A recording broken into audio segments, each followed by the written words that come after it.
В эфире Абхазского телевидения информационный выпуск Амши-Пшара. Здравствуйте. Сегодня в выпуске. Депутаты высказались за ИКЦ о решениях парламента на последнем заседании весенней сессии. Принят ряд постановлений, рассмотрены кадровые назначения. Репортаж заседания правительства. О проблемах современного абхазского искусства. Круглый стол в Доме-музее Дмитрия Гулия.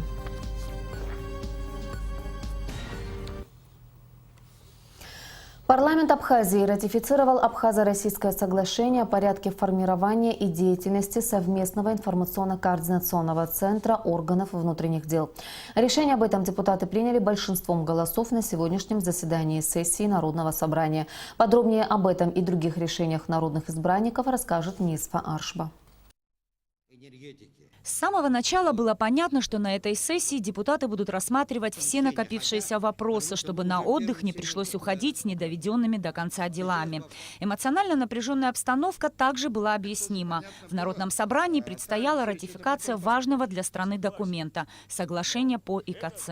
Центр осуществляет задачи по организации обмена оперативно значимой информацией с правоохранительными органами Республики Абхазия и Российской Федерации, а также по введению необходимых оперативных и криминалистических учетов по формированию ведения специализированного банка данных об организованных преступных сообществах, противоправная деятельность которых затрагивает интересы Республики Абхазия и Российской Федерации, по сбору, обобщению, анализу информации в области борьбы с организованной преступностью и иными опасными видами преступлений, по содействию в осуществлении межгосударственного розыска, выдачи лиц, скрывающихся от уголовного преследования или исполнения приговора, по содействию в реализации необходимых согласованных действий по борьбе с опасными видами преступлений, представляющими угрозу безопасности Республики Абхазия и Российской Федерации. В документе прописано, чем должен заниматься Центр. Аслан Кубахия пояснил депутатам, что внести изменения в соглашение – непростая процедура, и уж тем более без ратификации парламентом это невозможно будет сделать. Любые изменения, точка, запятая,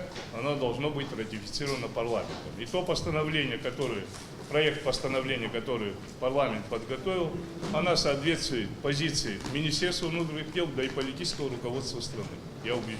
С мнением министра внутренних дел депутат Рауль Лоло не согласился. Принимать кардинальные меры для реанимирования правоохранительной системы, безусловно, нужно, считает депутат. Однако ИКЦ, по его словам, здесь не помощник. Взаимодействие и координация должны быть осмысленными, содержательными, последовательными, а главное системными, в полной мере отвечать интересами обоих стран. Для меня абсолютно неприемлем подход, который применяется в партизанской войне. Главное ввязаться в бой, а там посмотрим и прорвемся. Подход этот приводит, конечно, к желаемому результату. Но государство не партизанский отряд, и подобные эксперименты чреваты множественными рисками и угроз. По мнению Лолуа, текст соглашения очень размыт, и в нем отсутствуют многие важные пункты. Также у него вызывает вопрос и неограниченный иммунитет, которым будет наделен сотрудник ИКЦ. Мнение депутата разделили многие его коллеги. Так о чем все-таки идет речь? О несистемности, о создании некого межгосударственного органа с непонятным целеполаганием или еще более непонятным прикладным выходом. Такой вот последовательностью криминалом победить, мягко говоря, будет очень затруднительно. Многие народные избранники уверены, ИКЦ – единственно верный выход в сложившейся ситуации. Те решения, которые мы принимаем коллегиально, я думаю, коллегиально это означает, что мы все должны друг друга слышать. И вешать, на самом деле, вот так вот ярлыки, и выносить это на улицу, тем более. Как раз вы знаете состояние улицы сегодня.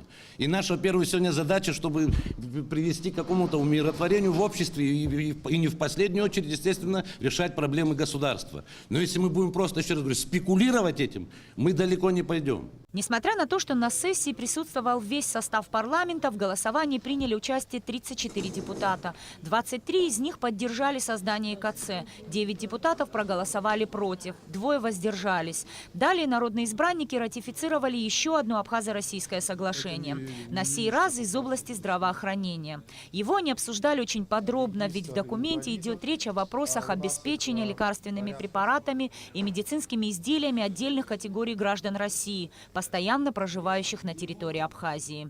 По соответствующей заявке ежемесячно через РУП «Абхазфармацию» будет осуществлять приобретение лекарственных препаратов. По данным Министерства соцобеспечения, в нашей стране около 7 тысяч инвалидов разной категории. В этот список входят и инвалиды детства, и инвалиды Великой Отечественной войны. Мы в августе месяце, что касается Минздрава, мы со своей стороны свою часть работы выполнили и выполним в полном объеме. Депутатов интересовали причины, по которым число инвалидов в нашей стране до сих пор не названо точно, а реестр не приведен в порядок. Министр пояснил, это прерогатива других ведомств. И по имеющейся информации до конца августа Министерство соцобеспечения и Фонд инвалидов эту работу завершат.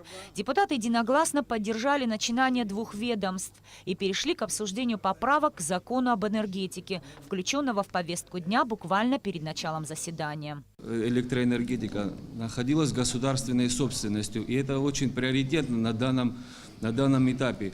Поэтому я считаю, что этот закон нам нужно принимать в таком виде, в котором мы произвели изменения. Мнение коллеги депутаты не разделили, считая, что документ необходимо доработать, и только после этого его можно будет обсуждать. Вместе с этим документом, будьте добры, пусть несут нам справку, такую серьезную, основательную, где глубокий анализ состояния отрасли и видение специалистов, как из этой проблемы выйти. Тогда вместе с законом нам очень легко будет принимать эти решения. Глава Черноморэнерго, приглашенный на обсуждение, с депутатами категорически не согласен. Аслан Басария считает, что документ нужно принять безотлагательно, так как это вопрос национальной безопасности. Самая главная, самая основная вещь и основной дух закона заключается в том, что впервые за современную историю Абхазии электроэнергетика как отрасль стратегически важная закрепляется в вертикально интегрированной структуре. Постоянный представитель президента в парламенте солидарен с теми, кто считает необходимым отложить рассмотрение вопроса. По словам Дмитрия Шамба, отдельные пункты документа вмешиваются в концептуальные вопросы, регулируемые президентом Абхазии. Более того, законопроект не дает ответы на многие вопросы, а некоторые его пункты и вовсе противоречат друг другу. Статья 6, которая определяет полномочия Кабинета министров, отдельные пункты вторгаются в конституционную компетенцию президента. Кабинет министров никак не может формировать единую государственную политику. Ее формирует только лишь президент, а Кабинет министров ее реализует. В ходе обсуждения также выяснилось, что контрольная палата не давала своего заключения на документ. Представленные поправки они увидели лишь сегодня. И для того, чтобы высказать свое мнение, контрольная палата должна его изучить. В соответствии с законом о контрольной палате, он, во-первых, уже прошел процедуру первого чтения, и речь идет о втором чтении. То есть мы его вообще не видели, его сегодня получили. То есть считаю, что необходимо в соответствии с законом о контрольной палате заключение на данный законопроект должен быть. После долгого эмоционального обсуждения депутаты решили рассмотреть документ в 4 чтениях. Сегодня проголосовали за второе, уточнив, что к следующему обсуждению все технические недочеты будут исправлены. Далее депутаты определили составы межпарламентских комиссий по сотрудничеству с Госдумой, Советом Федерации, Ассамблеей государств-участников Сообщества за демократию и права народов, Южно-Российской парламентской ассоциации. На заседании были избраны также 3 представителя парламентов сертификационной комиссии. И напоследок депутаты рассмотрели кадровый вопрос. На должность заместителя председателя арбитражного суда Абхазии была предложена кандидатура Игоря Заранди. Многолетний опыт, работа в адвокатуре, а затем и в арбитражном суде убедила парламентариев в надежности соискателя. Народные избранники тайным голосованием одобрили кандидата единогласно. На этом повестка дня заключительного заседания весенней сессии была исчерпана. Следующее состоится не раньше осени. Согласно регламенту, депутаты ушли на каникулы до 6 сентября. Нисфа Аршба, Тимур Гогохия, Абхазское телевидение.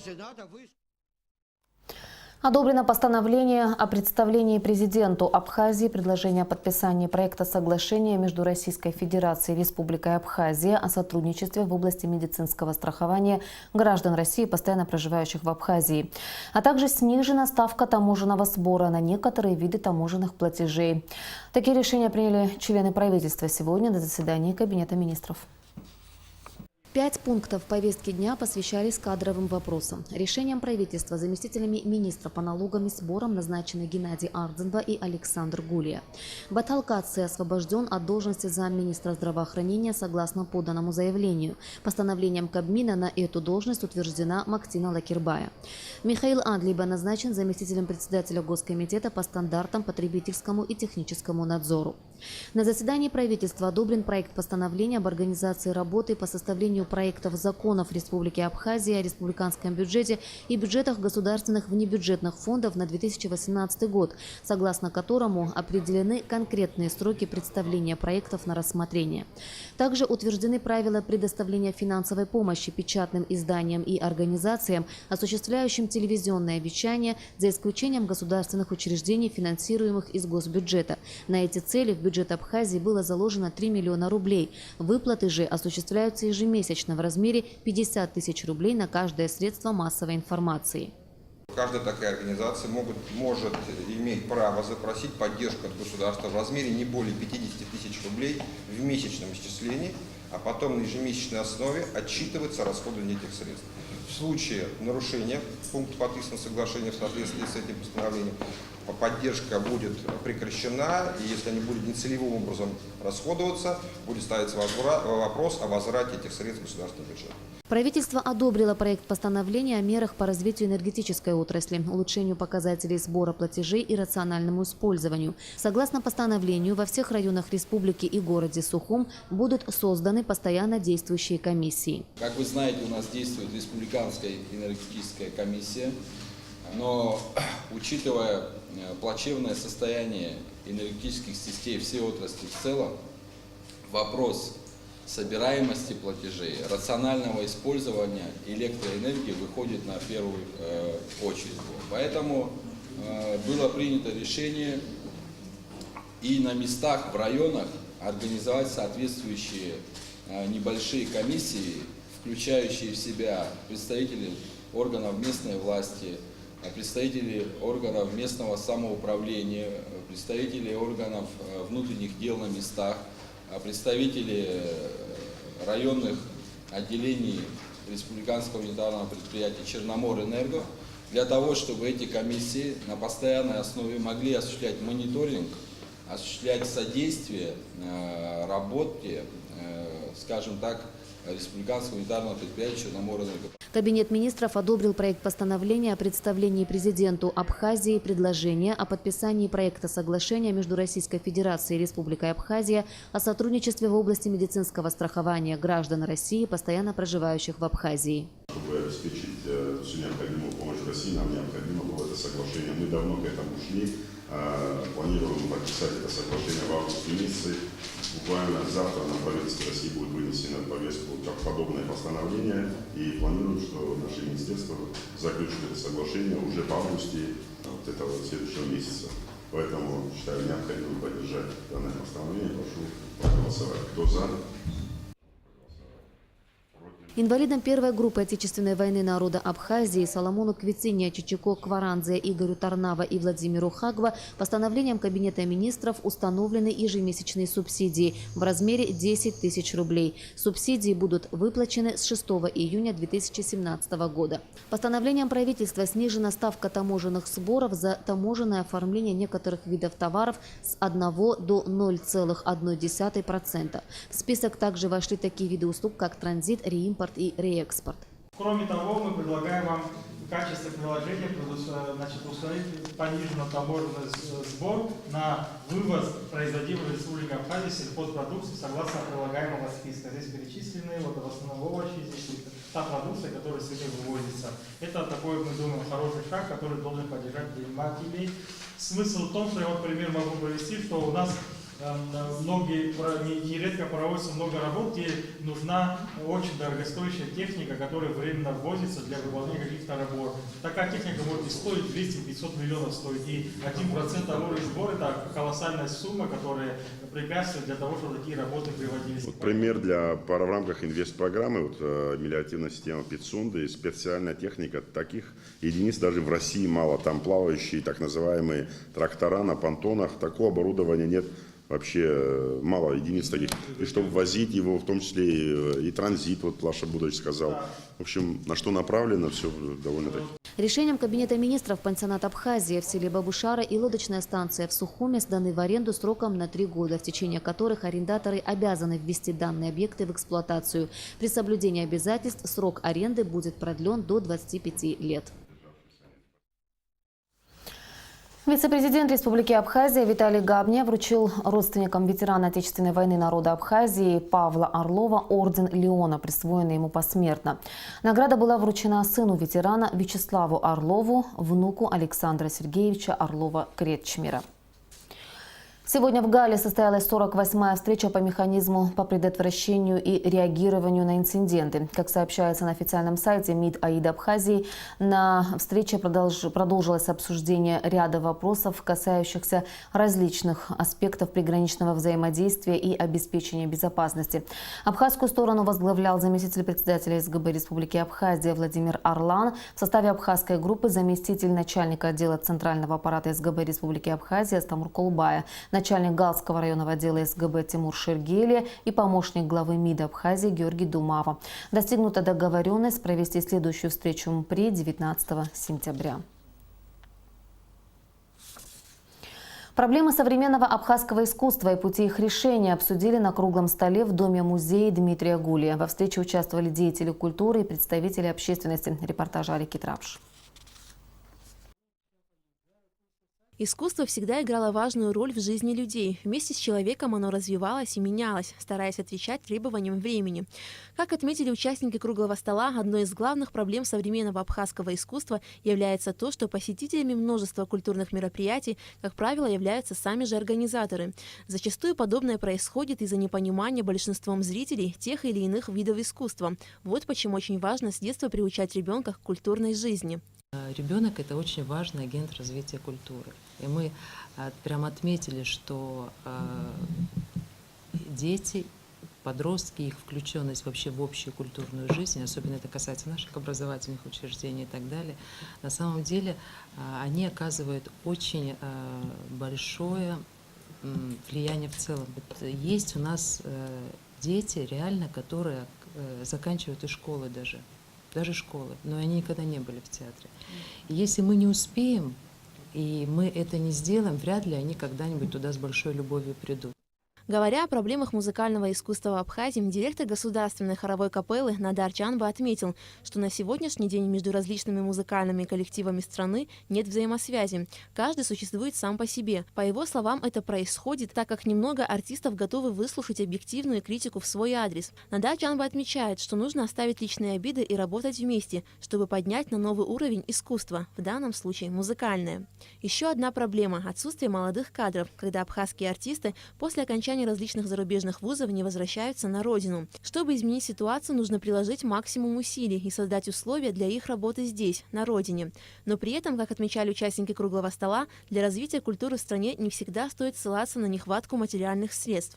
Мне кажется, вот единственное наше спасение, и я уверена, что все сидящие здесь тоже это не будут отрицать, это культура. Только нас это может спасти, потому что она носитель духовности, и ничего другое, никакая другая идея нас спасти не может от того, чтобы мы не оказались на том дне, где уже ничего не слышно. Вопреки всем проблемам, иногда достаточно лишь одного желания, чтобы развивать культуру в стране. Алика Трапш, Леон Адлиба, Абхазское телевидение. В горах Абхазии идут поиски пропавшего российского туриста Андрея Лихачева, но пока они не дали результатов. Как сообщает пресс-служба спасательного ведомства страны, Андрей Лихачев прибыл в Абхазию 9 июля из города Раменское Московской области. По предварительным данным, он планировал пройти несколько горных местностей и перевалов – Псхот, Забал и Сухум-ГЭС. Во всех этих населенных пунктах работают спасательные отряды МЧС. Пропавший турист должен был вылететь обратно домой 22 июля. Спасатели продолжают его искать по разным направлениям. Министерство образования и науки Абхазии объявляет конкурс на замещение должности преподавателей в Гагарском лицее-интернате по предметам алгебра, физика, биология, химия и информатика. Заработная плата от 20 тысяч рублей. Заявления принимаются в Министерстве образования и науки, Гагарском лицее-интернате или в Гагарском районном отделе образования. Сухумский водоканал сообщает, что в связи с ремонтно-восстановительными работами 27 июля с 0 часов до 21:00 будет прекращена подача питьевой воды на Старом поселке, Новом районе, в центральной и Нагорной частях города, в районах Виема и Маяка. И о погоде. По сообщениям синоптиков, завтра в Абхазии ожидается ясная погода. Температура воздуха ночью плюс 20-25, днем плюс 28-33 градуса. Температура морской воды плюс 27 градусов.